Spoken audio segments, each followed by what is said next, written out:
Hello အားလုံးပဲမင်္ဂလာပါဒီဗီဒီယိုလေးမှာတော့ Microsoft Excel မှာ filter အကြောင်းကိုရှင်းပြသွားမှာဖြစ်ပါတယ်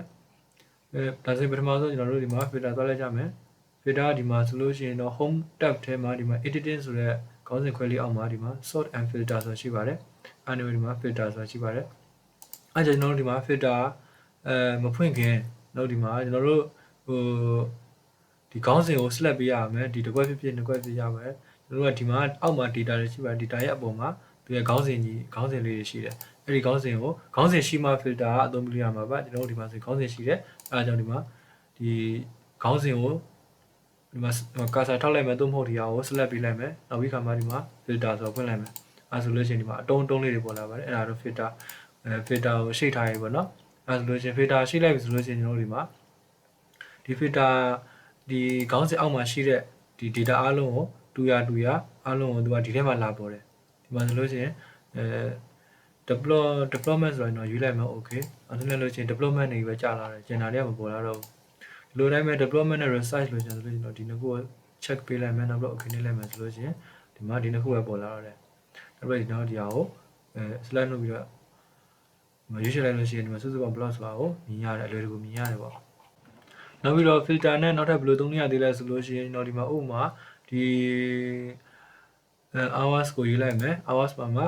ဒီမှာသူသက်ဆိုင်ရာနာရီပိုင်းနေပေါ်ရေးထားတယ်အဲ့ဒါကိုကျွန်တော်တို့ကအခုကကျတော့အစီအစဉ်တကြားမဟုတ်ဘူးသူကဒီမှာအမှတ်စဉ်နဲ့စီထားတဲ့အတွက်ကြောင့်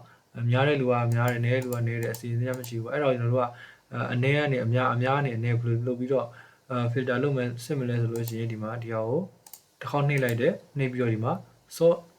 smallest to largest ဆိုလို့ရှိရင်ဒီကအသေးကနေအနှိမ့်ဆုံးကနေပြီးတော့အကြီးဆုံးကိုတဖြည်းဖြည်းနဲ့ကြီးသွားမှာအစင်လိုက်နှိပ်လိုက်ပြီဆိုတော့ဒီမှာ15နေပဲတဖြည်းဖြည်းကြီးလာတယ်ဒီမှာနောက်ဆုံးပဲ40နှစ်ထိရောက်သွားတယ်အဲ့တော့မလို့ရှင်းပြောင်းပြန်လို့ရှင်းတယ်ဆိုလို့ရှင်းနေရတယ်ဒီဟာကို so largest to smallest ဆိုပြီးတော့နှိပ်လိုက်တယ်အဲဆိုရင်အကြီးကနေပြီးတော့အသေးကိုတောက်လျှောက်အစင်လိုက်တော်သွားတယ်သူကသူစီးပေးသွားတယ်တော့ normal ပြန်သွားမယ်ဆိုလို့ရှင်းတော့ဒီမှာခုနတိုင်းပြန်သွားနေတာဆိုရင်ဒီဟာကို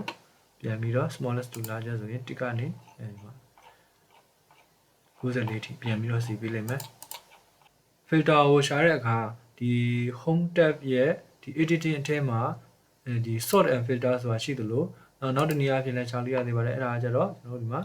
data ဆိုတဲ့ tab တွေကိုသွားလိုက်ပါ data tab တွေသွားလိုက်လို့ရှိရင်ဒီမှာ sort and filter ဆိုတာရှိပါတယ်အဲ့တော့ကျွန်တော်ဖြုတ်လိုက်လို့ရှိရင်